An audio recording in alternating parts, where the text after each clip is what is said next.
Calling all cars, attention all cars. The holdup at the Bureau of Power and Light. That's all. Rosenquist.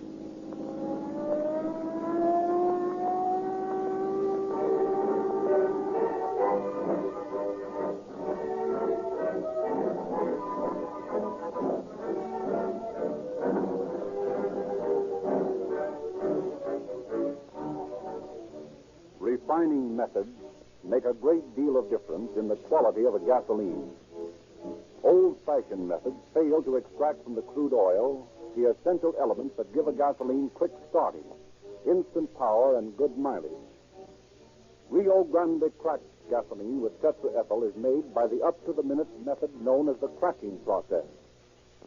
This refining method places the crude oil under terrific heat and pressure. This heat and pressure literally cracks the molecules of gas into millions and millions of even smaller particles. It is this breaking up of the molecules that gives Rio Grande cracked gasoline its smooth, effortless power. Also, its average of 10 points higher anti-knock rating over gasolines which are not cracked. Give Rio Grande cracked a fair trial. It costs no more than other non-premium gasolines, but you will notice the difference. And now tonight, Chief Davis has sent as his representative Inspector F.T. Hawtrey, who will now address you. Good evening, friends. I have come here this evening at the request of Chief of Police James E. Davis to bring you a story of vital importance to the citizens of this city. During the past year, economic stress has placed upon the citizenry burdens of immeasurable weight, affecting the lives of all persons paying taxes toward the support of our government. We feel that the story about to be portrayed for you over the radio is particularly interesting at this time because of its human interest and of particular interest to the tax-paying public. It concerns the theft of public funds from the Water and Power Department by a faithless employee and his gangster friends. During the long period of investigation, the entire machinery of the police department was kept in motion. This story gives you insight into the dramatic activities of this law enforcement agency. It will reveal to you how intelligent methods, rather than the widely publicized third-degree methods, prevail in modern police work. Professor Lindsley will now go on with the story.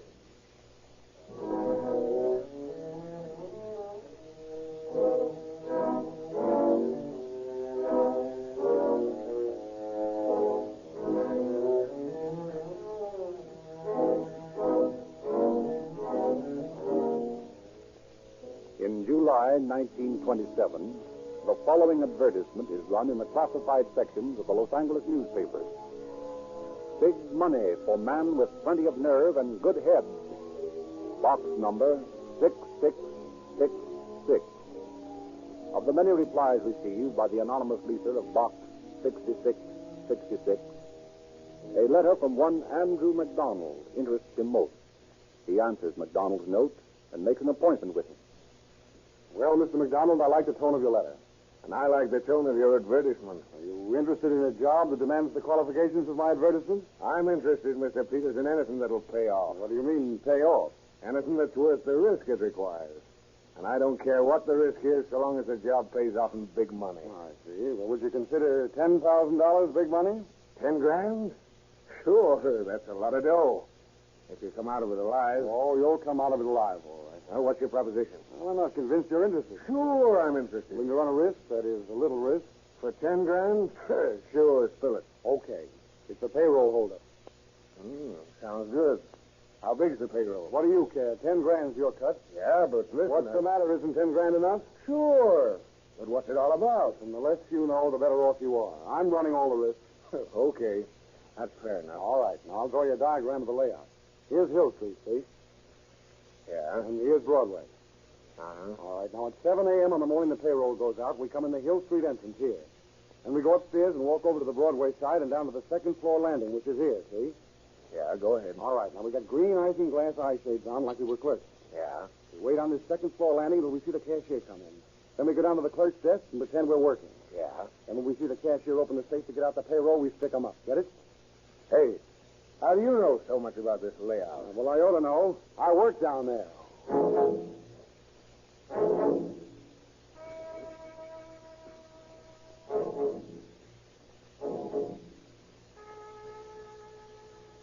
Are you sure this is the morning the payroll goes out? Listen, don't you think I've got that all set? Yeah, but are you sure? And I wouldn't be here if I wasn't. Okay. Give me that box of ammunition. I've got to load my gun. Oh, my God. What's the matter? Hey, listen, I left it in the apartment. Oh, you damn fool. How are we going to hold up a payroll without bullets in our gas? Well, wait a minute. Let me think.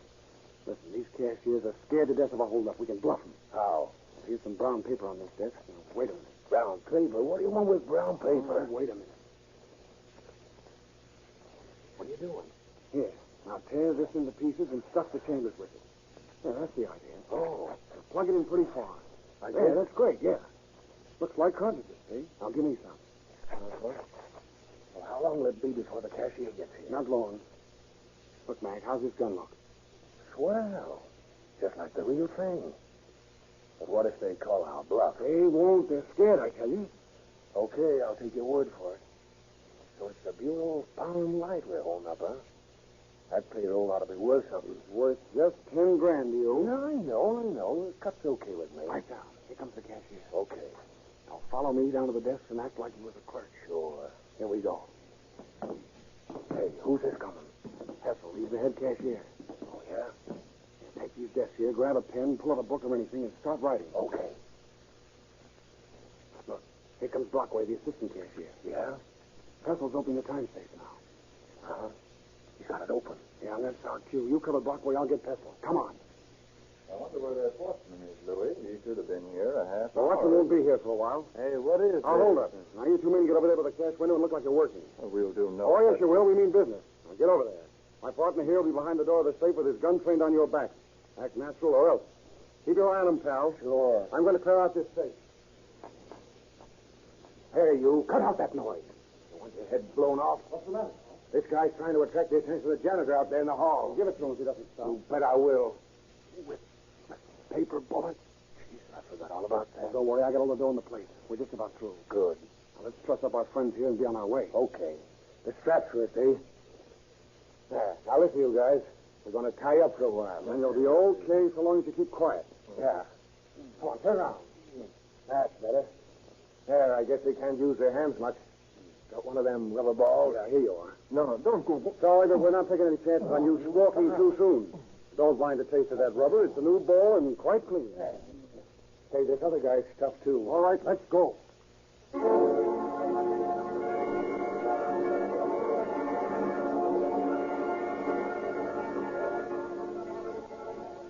Within a few moments, the bound cashiers are discovered and untied by employees arriving for the day's work. The police are notified, and Detective Lieutenants Pruitt, Sterrett, and Kopicek are detailed to investigate the scene of the crime. They questioned the victims closely. Now, Mr. Pessel, will you kindly tell us just what happened? Well, I came in at 7:30 to get the payroll ready, and I passed two men at that desk over there. That one by the cashier's cage? Yes, that's the one. Go on. Well, they both wore eye shades. They were bending over some papers, so I didn't pay any attention to them. I just thought they were a couple of night clerks finishing up their work. And then what happened? Well, when I got the safe opened and Brockaway here came in to help me with the payroll, these two men walked through the cage and held us up. They made us go over to the window there like we were working. And I tried to signal the janitor by jingling a letter spike, and the one with his gun on us threatened to blow my brains out. Who were you trying to signal? The janitor. He was out there in the hall cleaning up the drinking fountains. He was only about 10 feet away all during the time it was happening. Where is the janitor? Here I is, mister. I was right here. What do you know about this? I don't know nothing, mister.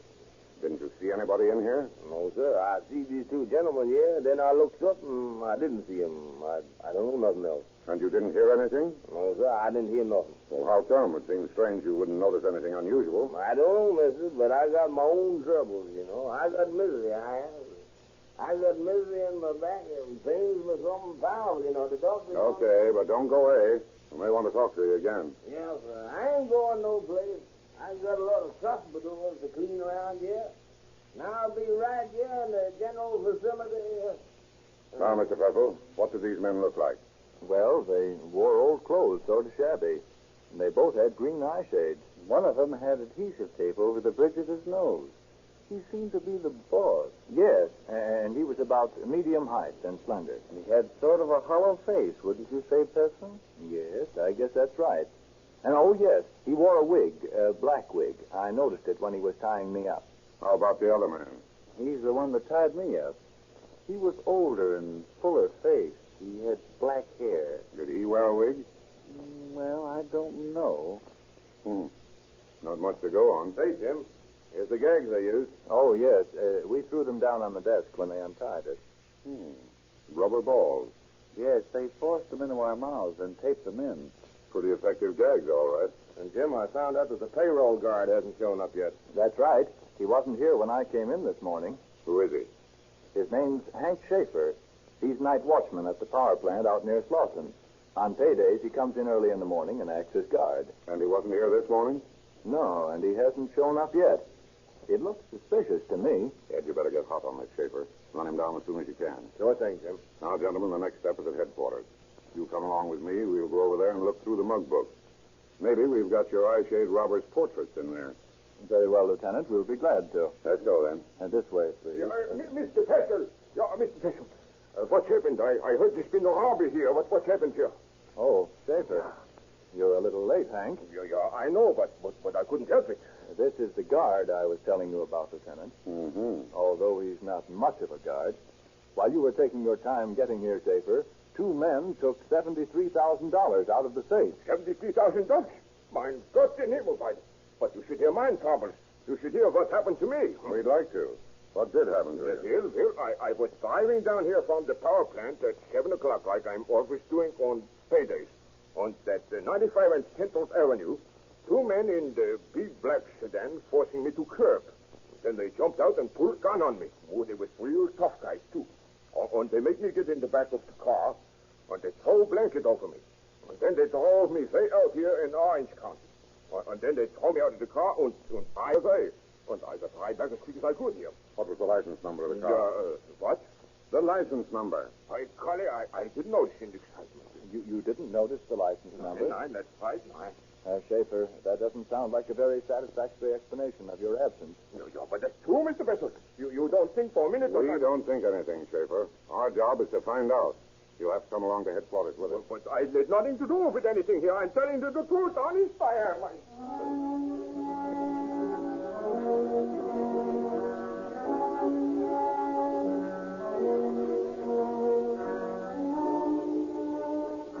The watchman Schaefer is naturally the object of great suspicion, but an intensive search of his background fails to result in the discovery of any criminal record. Repeated questioning always results in the same story. And finally, for lack of any proof to the contrary, Schaefer is placed beyond suspicion. Tessel and Brockway scan the mug books for pictures of the men who held them up, but their search is in vain. Underworld characters and even employees of the Bureau of Power and Light are kept under surveillance to determine whether they make any large deposits of money or any unusual purchases. Circulars bearing the meager description of the bandits and pictures of the paraphernalia used to assist identifications by means of modus operandi in case of future crimes elsewhere are distributed over the entire United States. But in spite of all this police activity, 4 months passed without the slightest clue to the identity of the robbers. The opinion grows around headquarters that the job was pulled by Eastern gangsters who had left town immediately after the robbery. Then, on January 20th, 1928, a matter of routine police work comes to the attention of Lieutenant Kopitek that is destined to play an important part in unraveling the snarls of this baffling case. Detective Bureau, Lieutenant Kopitek. I want to speak to someone about something mighty suspicious. What is it, ma'am? Well, about a month ago, a young fellow rented a house next to me. Yeah? Well, he's acting mighty funny. What's he been doing? Well, yesterday, I saw him out of the kitchen window changing the license plate on his car. Well, that's nothing suspicious. Lots of people are changing their 27 plates to new plates at this time of the year. Now, wait a minute, young man, until I've finished. Oh, I beg your pardon. Go ahead. Well, yesterday, he took off the 27 plate and put on the 28 plate. Yes? And today, he took off the 28 plate and put on another pair. Well, that does sound a little funny. Well, I think you'd better look into it. We will, right away. Now, if you'll kindly give me the address.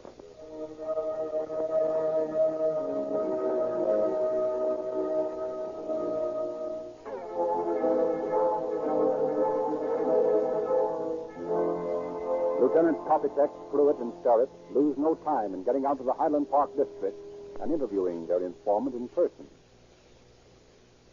Now, you understand, Lieutenant, I don't want to be mixed up in this thing. I'm just doing my duty as I see it. This young man's actions look very suspicious to me, and this is a peaceable neighborhood, and we don't want any strange goings-on here. Well, what do you mean, goings-on? Have you noticed anything else? No, but you never can tell. Why, the next thing you know, he might be having drinking parties, and Huzzy is visiting him. Well, what's this young man's name? Well, the Iceman tells me his name is Craig, see? And he's up to no good, I can tell you. Why, I went over there to pay a neighborly call after he moved in, and he all but slammed the door in my face. Is he home now? Well, I tell you, I ain't seen him go out today. Very well, then. We'll pay him a visit. But now leave me out of it. I don't want to cause no trouble to no one.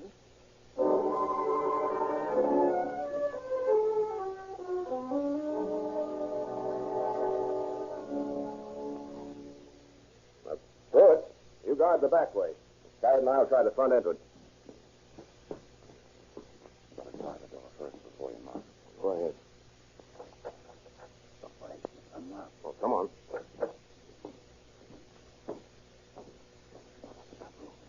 Shadow move on the door. Yeah. Hey, what do you want? Well, I'll be. Look at the money, Jim. Hey, you've got no right breaking into my house. We didn't break in. We walked in. Who are you? Police officers. Police. Oh, what do you want here? Looks like we want you. Yeah, but what Well, for? we'll see about that. What are you doing with all this money laid out on the carpet and the stove going full blast? Oh, I'm drying it out. It got wet. Yeah, where'd you get this money? It's my money. Where did you get it? Well, I sold some property up in Colorado a couple of months ago, and this is the money I got for it. Oh, yeah? Look at this, Ed.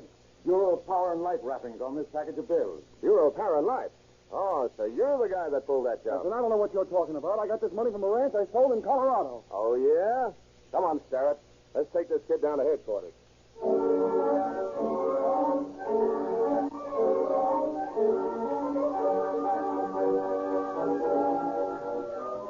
A positive identification of the wrappers and serial numbers of the bills found in the bandit's house is readily obtained from Bureau of Power and Light employees.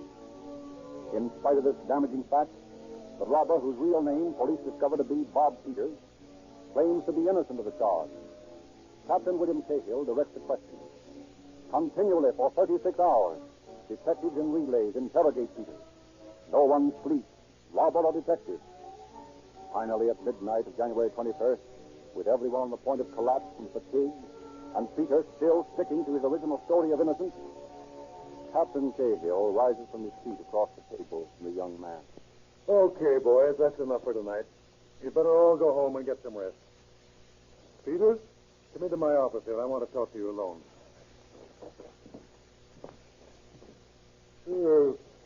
Sit down. No, take that chair over there. It's more comfortable. Here. Have a cigarette? Yeah, thanks. A light? Thanks. You're tired, aren't you? Oh, I sure am.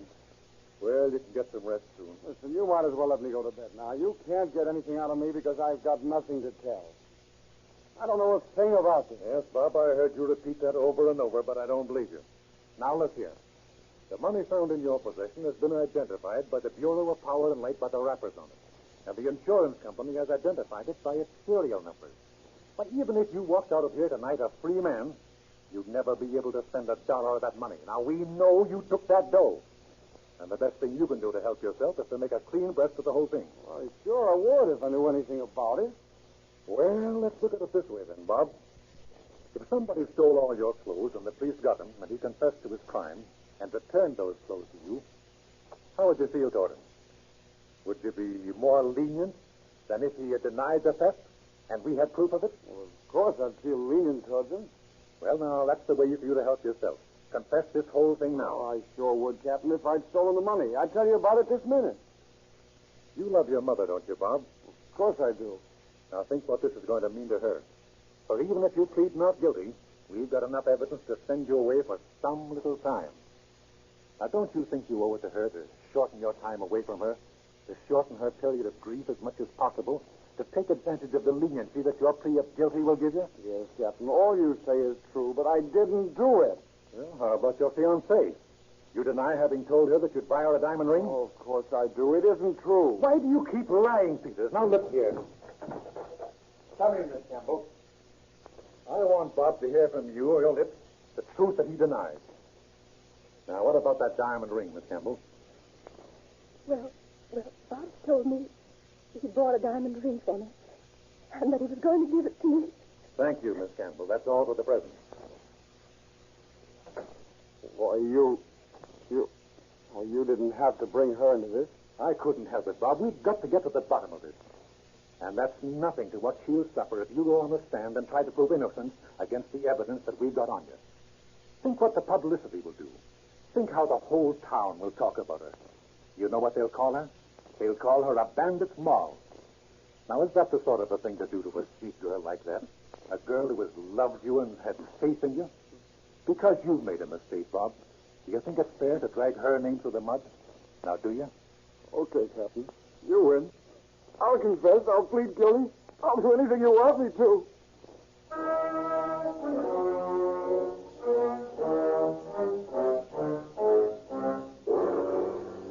Peter's confession names Andrew McDonald as his assistant in the robbery, and William Thompson and Harry Arch as the two men who kidnapped Schaefer, the watchman. For their participation, McDonald had received $10,000, and Thompson and Arch $1,000 apiece. Following the holdup, Peters, who was on his vacation at the time, had spent a week and $200 in San Francisco, had then returned to his desk at the Bureau of Power and Light, remaining at work for 6 weeks to avert suspicion. He had deposited $5,000 of the money in 7 different banks under false firm names and had buried the rest. It was this buried money he was trying to dry out when the officers arrested him.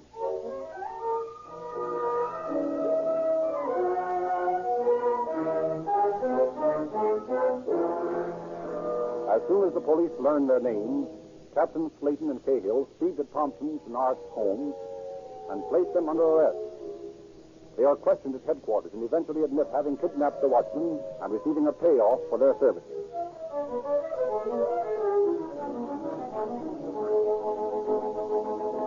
Meanwhile, a Los Angeles police car, bearing Lieutenant Pruitt and Sterrett, screams through heavy coastline fog south to San Isidro, where, according to replies to their statewide teletype, McDonald is publishing a newspaper. They arrest him just as he is hurriedly dressing preparatory to fleeing across the border. He is rushed back to Los Angeles, fingerprinted, and brought before Captain Cahill for questioning. McDonald, how much did you get out of that Bureau of Power and Light holdup? I don't know what you're talking about. Wasn't it $10,000? I don't know nothing about a holdup. With your employer on that job, Bob Peters, said that you got $10 grand for your part of it. Listen, I don't know what you're talking about. No?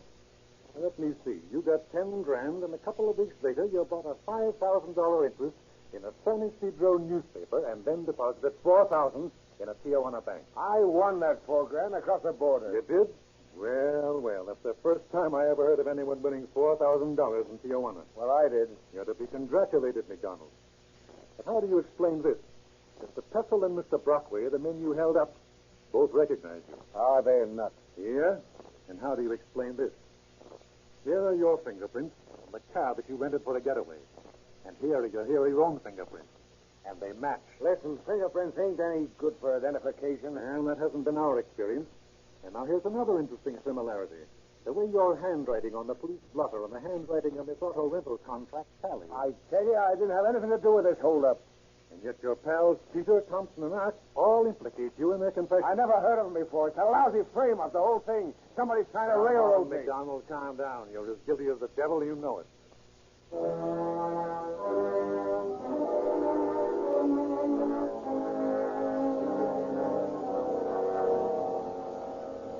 But McDonald insists on his innocence. He refuses to cooperate with the police in the restitution of the stolen money, and when charged with his crime, he pleads not guilty. Peters, Thompson, and Arch, on the other hand, cooperate to the fullest with the police.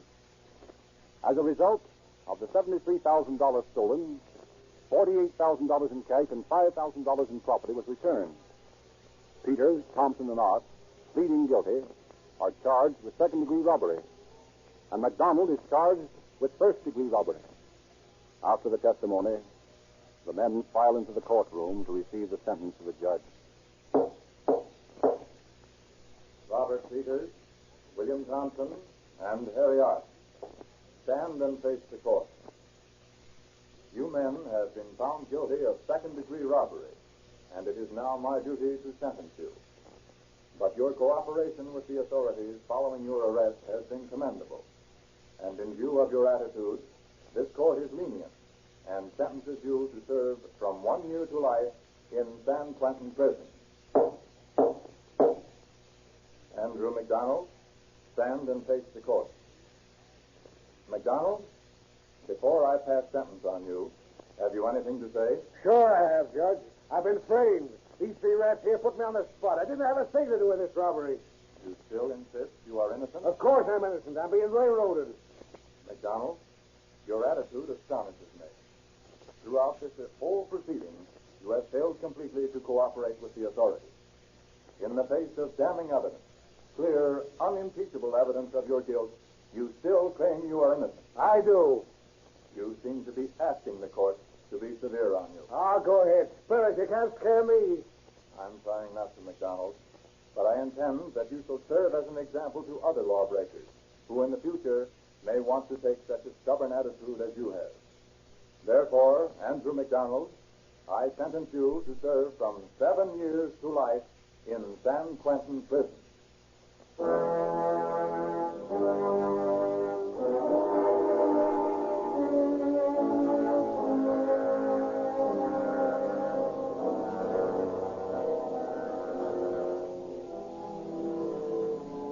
This case shows so clearly the inherent stupidity in the criminal. Someplace along the line, the perpetrator of the most perfect crime will make a mistake, will slacken in his vigilance, and then he is lost. These mistakes, these lack-ups of vigilance, are often, as not, born of a guilty conscience. Had Peters not been so worried about detection that he changed license plates twice in 2 days, our job in solving this crime would have been much harder. We, in the police department, have many opportunities to observe the truth of the old adage, give a man enough rope and hang himself. Thank you, Inspector Hotsey.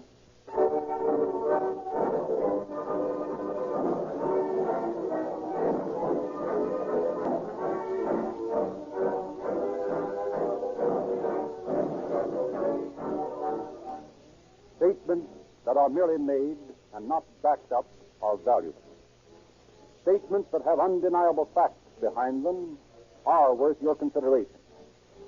You'll never hear vague promises or semi-scientific claims made for Rio Grande cracked gasoline with tetraethyl lead, for it is the policy of the Rio Grande Oil Company to stick only to facts in their advertisements. So when you hear the statement, for police car performance, use Rio Grande cracked gasoline, you know that it is true, and here's the reason. In the great Southwest, where Rio Grande products are sold, more police cars, fire engines, ambulances, motorcycles, and other emergency equipment use Rio Grande cracked than all other brands combined. These summer days are hard on most lubricating oils. However, you need never worry about burned-out bearings. If you've got Sinclair Pennsylvania or Sinclair Opaline motor oil in your crankcase, these oils are extra refined, giving them longer life, even under terrific temperatures. They are sold only in tamper-proof extra major cans, yet cost no more. Rio Grande has prepared for your information a complete list of forthcoming cases to be broadcast on Calling All Cars. May we suggest that you drive into your neighborhood Rio Grande service station tomorrow and ask for the Rio Grande radio log. It's free.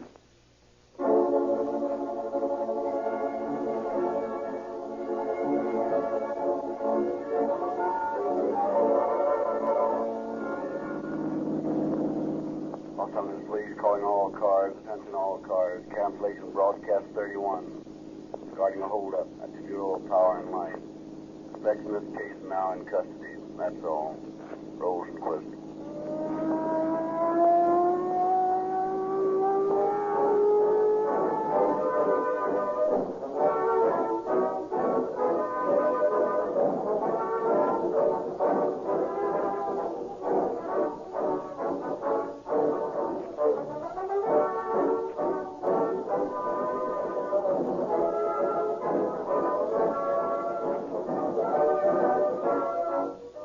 This episode of Calling All Cars was prepared from the confidential police files by Madeline Kelly and adapted for radio and produced by William N. Robson. This is Frederick Lindsley saying good night for the Rio Grande Oil Company.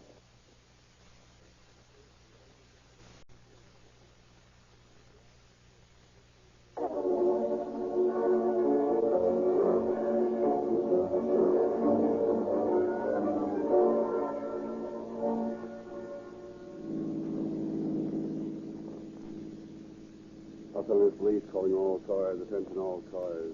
Broadcast 35. Shooting fireworks inside the city limits is a violation of city ordinance. All cars be on the lookout for such violation and stop it wherever found. That's all. Rosenquist.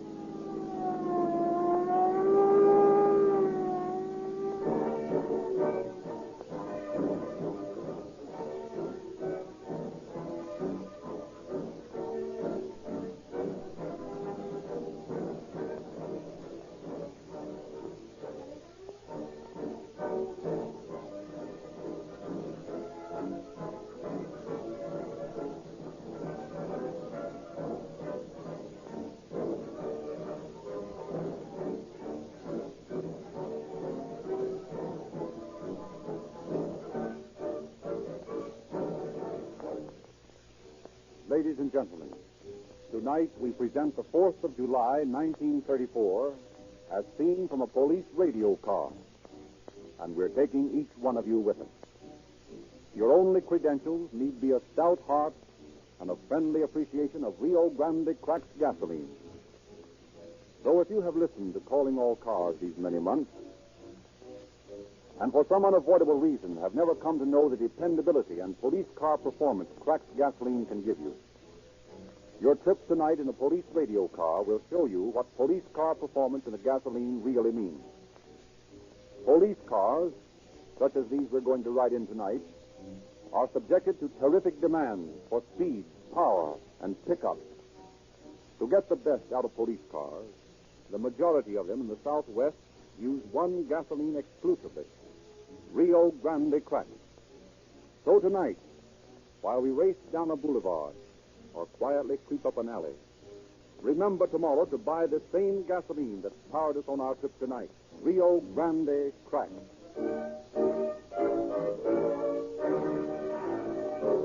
It is now our pleasure to introduce Chief James E. Davis of the Los Angeles Police Department, with whose sanction and cooperation these broadcasts are brought to you. Chief Davis. Good evening, friends.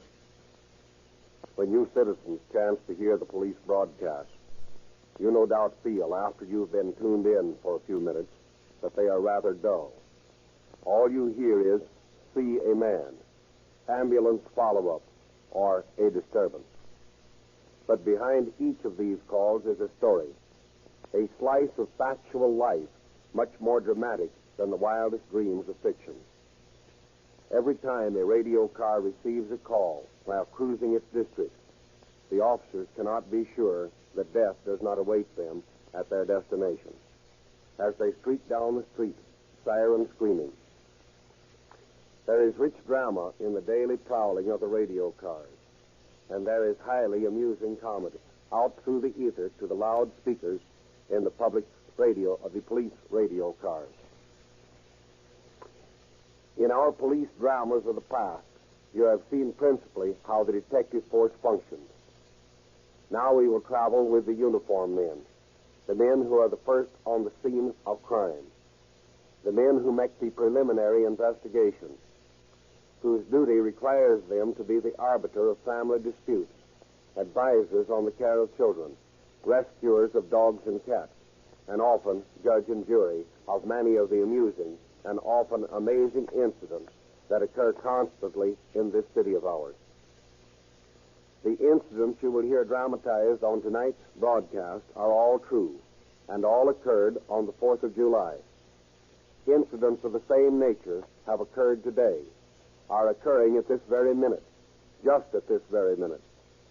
A regiment of officers in a fleet of police cars are cruising the streets of the city, keeping the peace, keeping a vigil which never ends, 24 hours a day, 7 days a week, 365 days a year, year in and year out.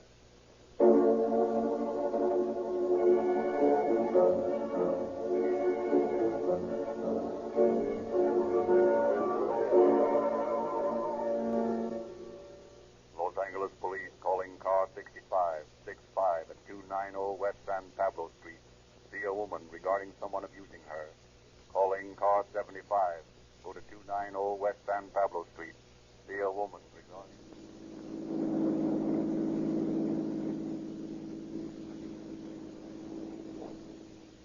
Guess this is the place, all right. Oh, they seem to quieten down.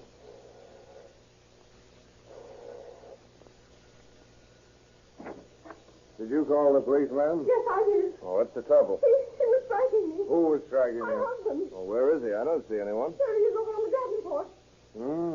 Passed out. Drunk, eh? Yes, drunk. That's all he ever is, drunk. He came home again tonight drunk, and I objected to it, and he struck me. I was afraid, so I called the police. Well, everything's quiet now. What do you want us to do about it? I want you to take him to jail. That'll teach him a lesson. We haven't any evidence. Any evidence? Well, the desire of mine. Isn't that evidence enough? Yeah, it is swelling a bit. Will you sign a complaint against him, Of ma'am? course I will. Well, we'll take him in then. Come on, partner. Let's get him out of here.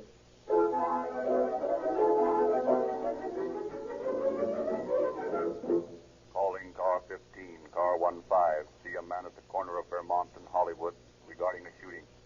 Calling car 15, car 15. Go to the corner of Vermont and Hollywood.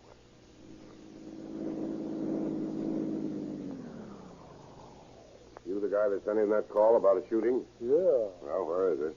over there in the park, sounds like. There's been 3 revolver shots.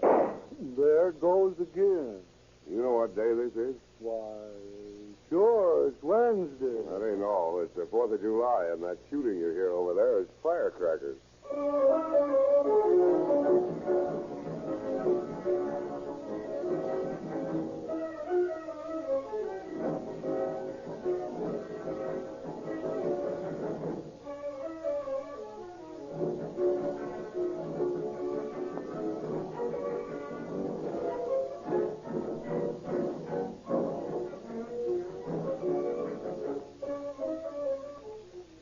Bob. Have another bottle of beer. Thanks, Tom. Nothing like a cool glass of beer on a hot 4th of July. Yeah, that's right. Say, Mildred. Yes, Tom. Get something on the radio, will you? Can you get the police calls, Tom? Sure. Get the police calls, will you, honey? Oh, they're so dull. Nothing interesting ever happens. Yeah, but you never can tell when Calling you're all cars. Attention all cars. Description of a fugitive wanted for murder by the sheriff of Salinas County. Jose Lerop, Mexican, 24 years of age. Height 5 feet 6 inches. Weight 160 pounds. Brown eyes, black hair. Subject shot man twice in back and escaped in an auto, which was found a short distance from the scene of the crime. Watch for this man. See, what did I tell you? Just some escaped Mexican. That's all there is. That and ambulance follow-ups, whatever they are. Okay, get caged in. Calling car 132. Car 132 at Normandy and Slauson. Why, that's just Tom. Wait a minute, listen. An ambulance follow-up. Unidentified child hit by automobile. Unidentified. Tom, where's Junior? Why, he was out in the yard a minute ago. Tom, hurry. Go see if he's all right. Oh, there it is down at the corner. Oh, my God, don't be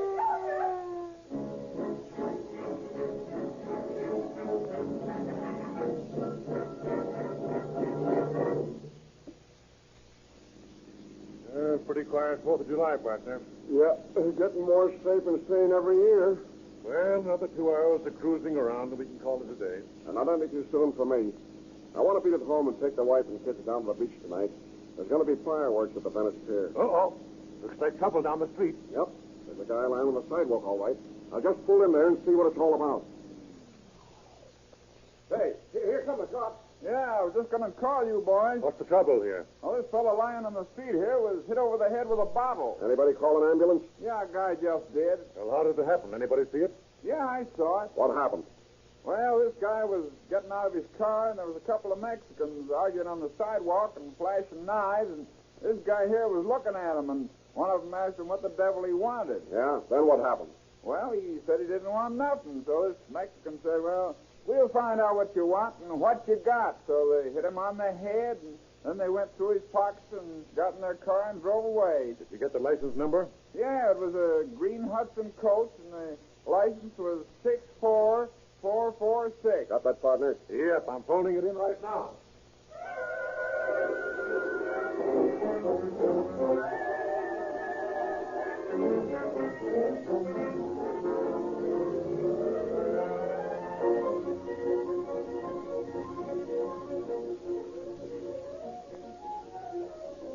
Calling all cars, attention all cars. A holdup at 2nd and Figueroa.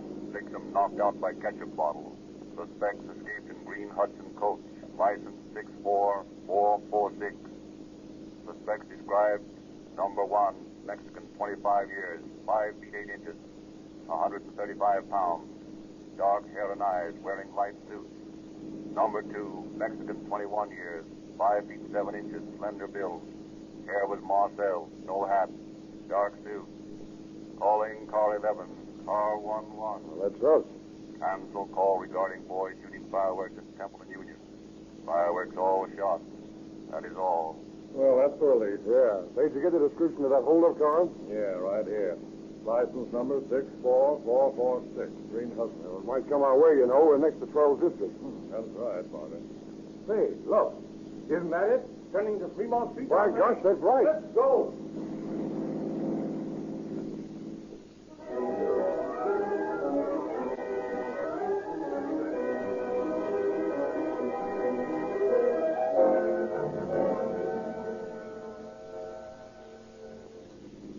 Calling car 85, car 85 at 290 West San Pablo Street. See the man. 290 West San Pablo, say, that's the address where we picked up that trunk that was speaking his wife this morning. Yeah, that's right. Wonder what's the matter now. Well, let's get going and find out.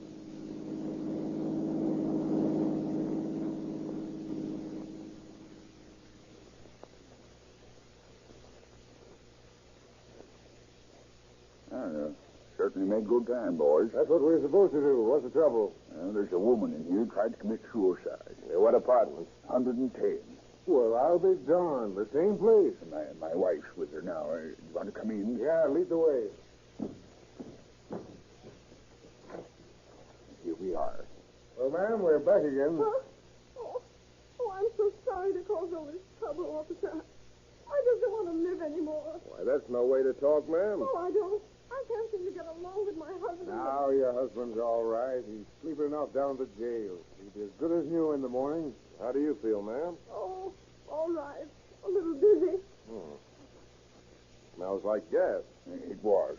I found her on the floor by the gas heater with a blanket over her head, and the gas was on Oh, full. please, Mr. Zimmerman, don't. Well, you got her. No, Mrs. Queen. Yes, I suppose they do, but I feel so silly. Honestly, officer, I won't try to do it again. Well, I'm glad to hear you say so, ma'am. It isn't worth it. No, I suppose not. Certainly that good-for-nothing husband of mine isn't worth it. Well, if you're sure you're all right, ma'am, we'll be shoving off. Oh, yeah, I'll be all right. My wife and I will look after her until Mr. Queen gets back. Yes, and when he does get back, I'll give him a piece of my mind. If it wasn't for him, I wouldn't be embarrassed like this. That good-for-nothing old... Looks like we'll get another call here sooner or later. Yeah. Some of them just never get things straightened out somehow.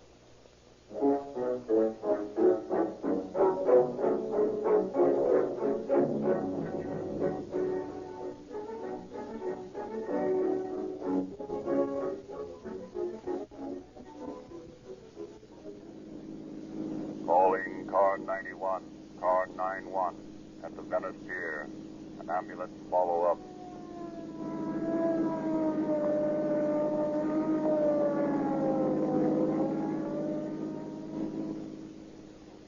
Trouble, Doctor. Well, the patient is badly burned. Burned? How'd he get burned? Just made a parachute jump, hasn't he? Yes, he jumped from the ship and landed all right on the beach.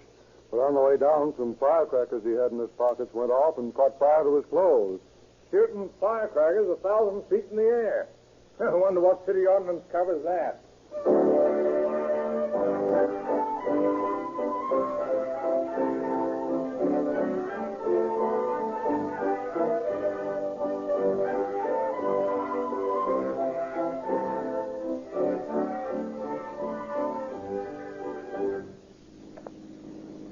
Calling car 66, car 66 at Franklin and Holly Drive, a prowler. Calling car 66 at Franklin and Holly Drive. Right this way, officer. I have got him in the house. Going, sir. Now, what's the trouble? Well, I was just coming home, and I heard a noise at the back door. And I run to the house, and when I got to the kitchen, I saw the key was pushed in from the outside, and this fella was leaving to the backyard. Oh, yeah? Well, what do you got to say about this? Well, sir, I was looking for a guy by the name of Jefferson. Looking for a guy by the name of Jefferson. Is that your name, mister? I should say not. My name is Schultz. You know anyone by the name of Jefferson around here? Well, I have owned this house, and I have paid taxes on it for 15 years, and I have never known anyone named Jackson in the whole street. Yeah, well, doggone, you know, maybe I got the wrong street. Say, who is this Jefferson? He's a friend of mine. Friend of yours? You know him well enough to try to break in his back door? Oh, well... Your story sounds fishy to me. What's your name? My name? Yes, your name. Smith. Oh, I'm not surprised. Got any identification? Well, Identification to prove that your name is Smith. Well, no, not exactly. Yeah? But you're coming for a ride in a radio car. And you know your friend, Mr. Jefferson, from the Hollywood station.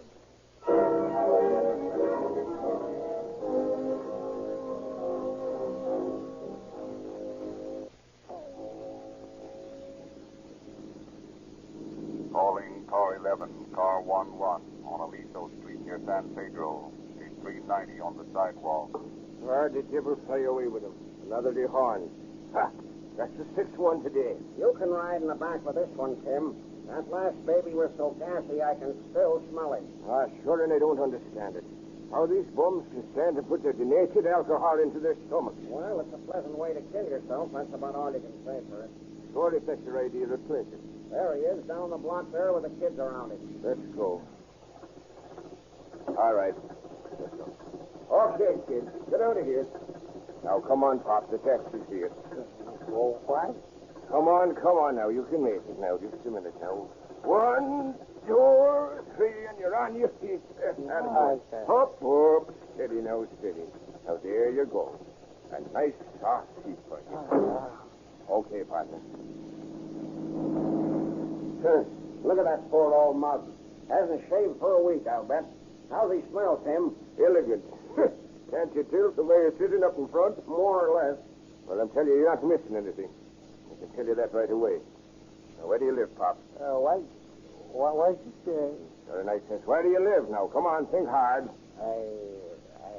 Sure, wherever you're from, I live at Alvarado. El Dorado Street. Well, who do you live with? I live with my wife. 4 beautiful children. Sure enough. I bet your wife be glad to see you like this. Don't you worry. You take me home. You'll stay. Sure, we'll take you home. Tomorrow.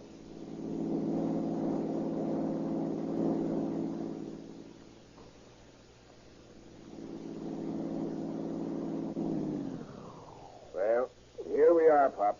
Come on. The City Hotel. Nicest place in town. Clean beds and everything. We're home already? Sure. And the sergeant's got a swell cot with your name on it. Now, come on. This is the end of the line.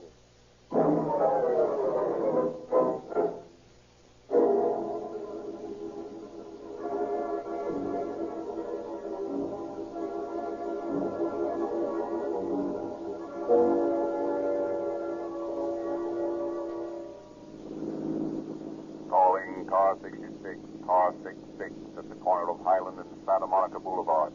A man sick in a car. This is the third call, boys. Get over there. What's the matter with that guy? Third call. How's he expected to be taking that fowler into the station and be out on the street at the same time? When he put us back in service? After I made out that Zippo on the last call? Oh, he's all bound up then. Well, if he's in such a hurry, you ought to give him a call to 15 or 65. Where did you see that guy was? Corner of Santa Monica in Highland. Coming up. Here's the guy in that Ford coupe.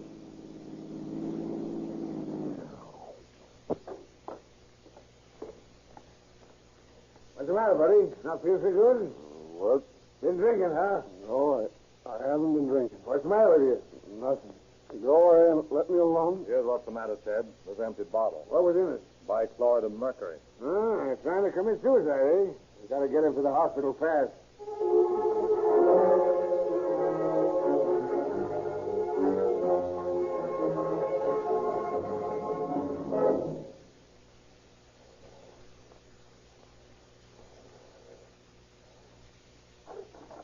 Yes?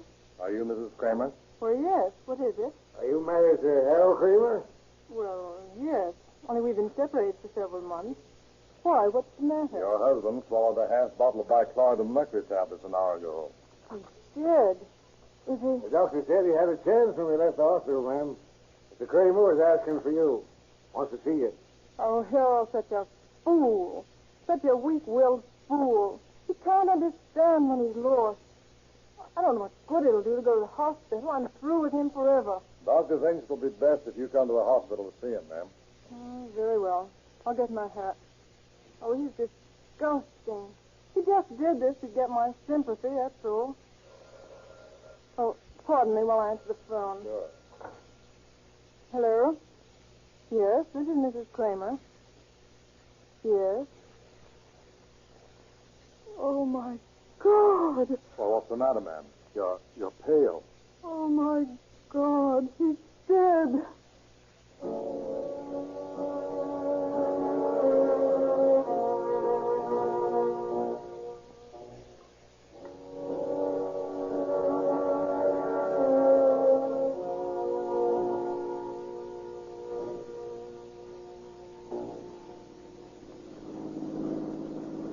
Calling car 82, car 82 at 1825 West 28th Street. Investigate a woman crawling into the back window.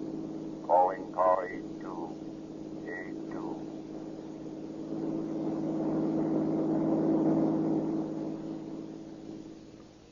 Hey, there, come out of there. What are you doing back there? What's that you say? What are you doing climbing into this window? And why shouldn't I climb into this window? Who are you and what's your name? What's my name? Why, you impudent young blatherskite. Listen, lady. I got a report someone was trying to break into this house, and I find you climbing in the window. I got to find out about Well, this. there's nothing to find out. I live here, and I lost my keys somewhere, so that's all. Oh, you live here. Sure, I live here. Fancy place. Who did you think lived here? Well, that's different. Here, lady, don't you try climbing through there. You're liable to rip your dress. Wait a minute. My partner and I'll fix you up. Hey, Eddie, come on back here and give me a boost through this window.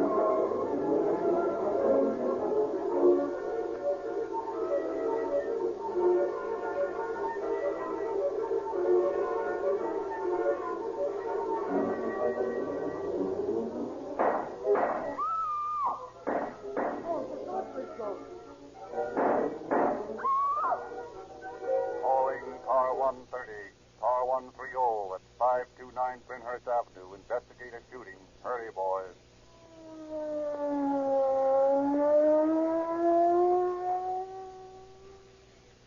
Oh, officer, thank heaven you've come. What's the trouble? Oh, it's terrible. It's simply awful. Come right this way. Poor Mrs. Clark. Poor Mr. Clark. Oh, it's awful. Here they are. Shot, huh? Both dead. I'm afraid so. Murdered, huh? Who are these people? Mr. and Mrs. Clark, they lived here. And who are you? My name is Irwin Liner. I board with the Clarks. When did this happen? Just a few moments ago. Who did it? Well, I don't know. I was out front watering the lawn, and Ed, that's Mr. Clark, was reading the paper on the front porch. All of a sudden, I heard Mrs. Clark call her husband, and he went inside, and then I heard shots. And I ran in, and Mrs. Clark was there on the floor, and Mr. Clark was standing over here. He fell over the table just like Hey! Don't touch anything in this room.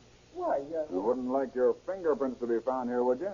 well, no, of course not. Okay, don't touch a thing until the homicide squad gets here. Did you see anybody in here when you got here? Why, yes, I did. One man was running out the door, and the other one was over here. I tried to stop him, but he pushed me away and ran out, too. Say, how did your hand get cut? What? Your hand there, how did it get cut? Oh, I don't know. I didn't know it was cut. Must have happened when I tried to stop the man. What do these men look like? Well, one seemed to be a foreigner. He had about a day's growth of beard. And what about the other one? The other one? Oh, yes. Well, I couldn't see him very well, but he seemed to being Americans, he wore a light suit. Got a phone here? Yes, in the next room. Better report to the homicide squad, Bill. Yeah. And have them send out the morgue ambulance. Okay. Just a minute. Where are you going, Mr. Liner? Why, I just want to go in the living room and sit down. It's all too terrible. Well, don't go too far away, Mr. Liner. You're under arrest for the time being. Me? Under arrest? What for? Suspicion of murder.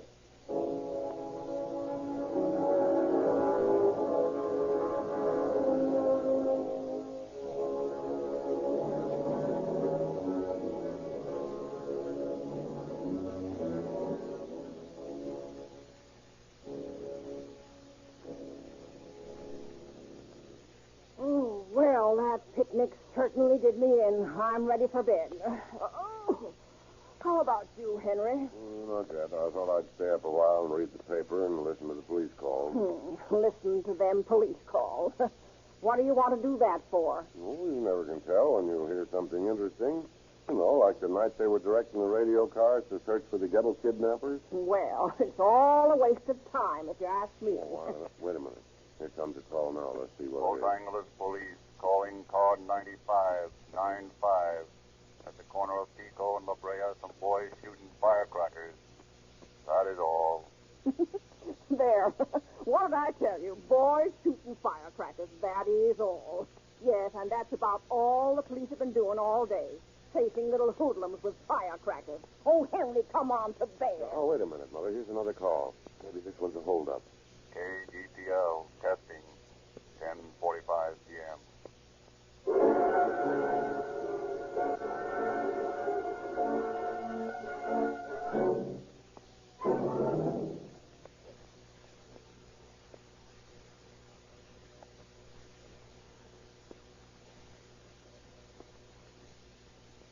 Such is a typical cross-section of a day's log from the Communications Division of the Police Department. Every day in the year, your police officers are answering similar calls, and by their quickness and alertness, furnishing the often-need oil to make the machinery of metropolitan life run smoothly.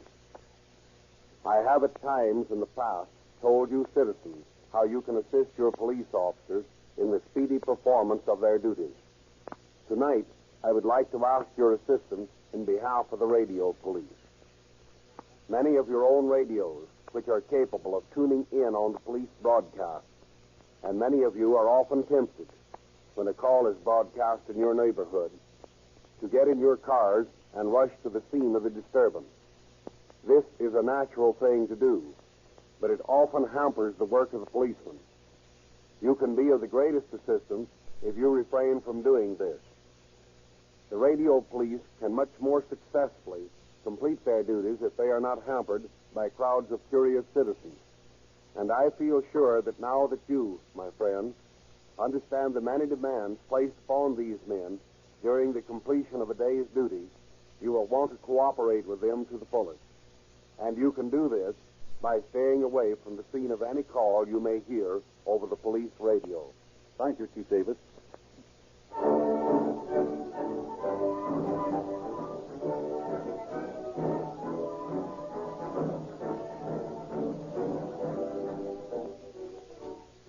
Ladies and gentlemen, tonight Chief Davis has given you an intimate picture of a day in the life of a police combat car. You have looked behind the scenes and found out just what happens in a great city, just what the dangers are that confront its citizens, and how these dangers are met and coped with by brave men, skillful direction, and modern equipment powered with good gasoline. The city of Los Angeles uses Rio Grande cracked gasoline exclusively for police and fire equipment. Maricopa County, Santa Barbara, San Diego, Orange, and many other cities and counties in the Southwest use Rio Grande cracked gasoline, the same powerful, dependable motor fuel that you can use in your own car. Rio Grande has prepared for your information a complete list of forthcoming cases to be broadcast on Calling All Cars. Drive into your neighborhood Rio Grande service station tomorrow and ask for the Rio Grande radio log. It's free. In response to many requests, we are pleased tonight to give you the cast of characters. It may be interesting to know that there were 34 characters in this drama, played by 12 people as follows: Mary Tuthill, Jeanette Nolan, Martha Wentworth, Ralph Scott, Joe Franz, Hanley Stafford, Sam Pierce, Charlie Lung, Richard LeGrand, Robert Frazier, Fred Harrington, and Lindsay McHarry.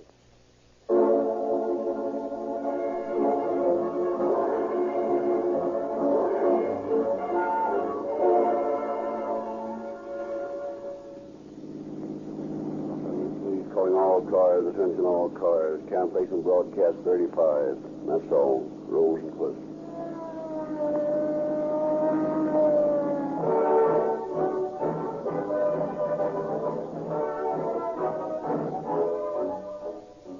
Calling All Cars is written and produced by William N. Robson.